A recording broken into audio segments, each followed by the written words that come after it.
મિત્રો, મારું નામ બાવળિયા મુકેશભાઈ છે. હું ત્રીજા ધોરણમાં અભ્યાસ કરું છું. મારી શાળાનું શ્રી ખાંડાળ મધ્ય પ્રાથમિક શાળા છે. આજે હું તમને સરસ મજાની એક વાર્તા કહીશ. મારી વાર્તાનું નામ છે ખડબડ ખડબડ ખોદ હતી. એક હતા કમાભાઈ. તે બહુ ગરીબ હતા. એકવાર તેમની ઘરવાળે કહ્યું કે હવે તો કંઈ કામ ધંધો કરો. છોકરા કોઈ વાર તો ભૂખ્યા રહે છે, જોતા નથી ધાન્ય ને દાંતને મેળ થઈ ગયું છે. કમાભાઈ કહે, પણ કરું તો કરું શું? ગંગા, તને કંઈક આવડતું હોય તો મને કહીને. ગંગા ભણેલી હતી એટલે ગંગા કહે, લ્યો હું તમને એક શ્લોક મોઢે કરાવડાવું છું. એ તમે રાજા પાસે જઈને ગાજો, પણ આ શ્લોક ભૂલી ના જતા. કમાભાઈ બોલતા બોલતા રાજા પાસે જવા તૈયાર થયા. રસ્તામાં તે એક નદી આવી.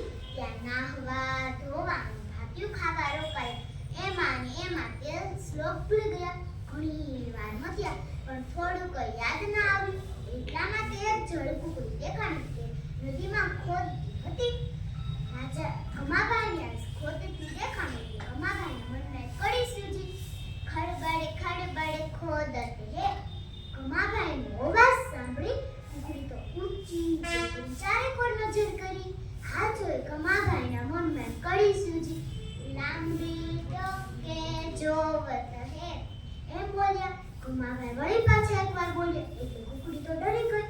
છાની માની નીચે લપાઈને બેસી ગઈ. આ જોઈ કમાભાઈના મનમાં કડી સૂજી. કુકડ મુકડ બેઠત હે. પછી તે આમ બોલ્યા અને તે તો વળી પાછા એકવાર કમાભાઈ બોલ્યા એટલે કુકડીએ તો દોડ મૂકીને પાણીમાં જતી રહી. એમ બોલ્યા. આ જોઈ કમાભાઈના મનમાં કડી સૂજી. દડબડ દડબડ દોડત હે. પછી આમ બોલતા બોલતા આખો શ્લોક હાથ લાગી ગયો અને પછી તે તો એવો જ શ્લોક હોય એમ માનીને તે બોલતા બોલતા આગળ ચાલ્યા. ખડબડ ખડબડ ખોદત હે. લાંબી ડોકે જોવત હે. કુકડ મુકડ બેઠત હે. દડબડ દડબડ દોડત હે. બોલતા બોલતા રાજા પાસે ગયા. રાજાને શ્લોક સંભળાયો. રાજાને વિચિત્ર અને નવો શ્લોક લાગ્યો એટલે રાજાએ તો લખી લીધો અને કહે કે આ શ્લોકનો શું થતો હશે, આ શ્લોકનો શું અર્થ થતો હશે.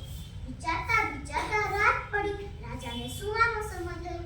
રાજા સૂયા પણ તેને ઊંઘ નથી આવતી એટલે તે તો વિચારે કે આ શ્લોકનો શું થતો હશે, આ શ્લોકનો શું થતો હશે. વિચારતા વિચારતા તે જ રાતે અને તે જ સમયે રાજાના મહેલમાં ચાર ચોર આવી. આવીને સીધા જ મહેલ ખોદવા જ લાગે. રાજાને તો કઈ નથી ખબર કે મારા મહેલમાં ચાર ચોર આવ્યા છે. એમ તે જ સમયે રાજા શ્લોકનો અર્થ કરવા માટે કડી બોલ્યા. ખડબડ ખડબડ ખોદત હે. એ એક ચોરને સંભળાયું એટલે તે તો બીજો ચોર બારીમાંથી લાંબી ટોકી કરીને જોયું. તે સમયે રાજા બીજી કડી બોલ્યા. લાંબી ડોકે જોવત હે. એમ બોલ્યા. તે તો ડરી ગયો અને કહે તે નીચે છાનું માનું લપાઈને બેસી ગઈ. તે જ સમયે રાજા ત્રીજી કડી બોલ્યા. કુકડ મુકડ બેઠત હે. એમ બોલ્યા. અને તે તો કહે નક્કી રાજા જાગે છે અને આપણી ઉપર ધ્યાન રાખે છે, હવે અહીંથી ભાગી જવું જોઈએ. તે જ સમયે રાજા ચોથી કડી બોલ્યા. દડબડ દડબડ દોડત હે.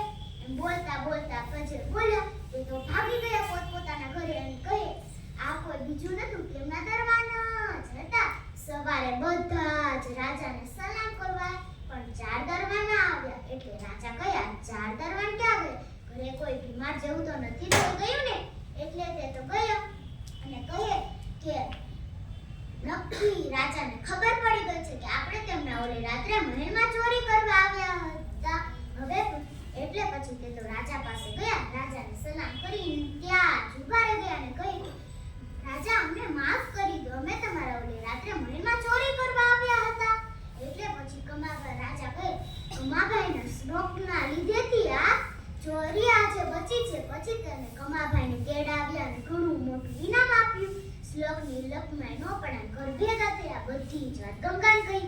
ગંગા ખુશ અને કમાભાઈ ખુશ થયા. ખાધું પીધું રાજ કર્યું.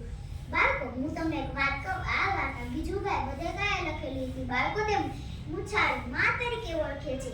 આ વાર્તા પરથી શીખી શકાય છે કે જીવનમાં કોઈ પણ મુસીબત આવે તો નાસી પાસ થવું નહીં, પરંતુ કમાભાઈની જેમ જ કંઈક ને કંઈક રસ્તો શોધી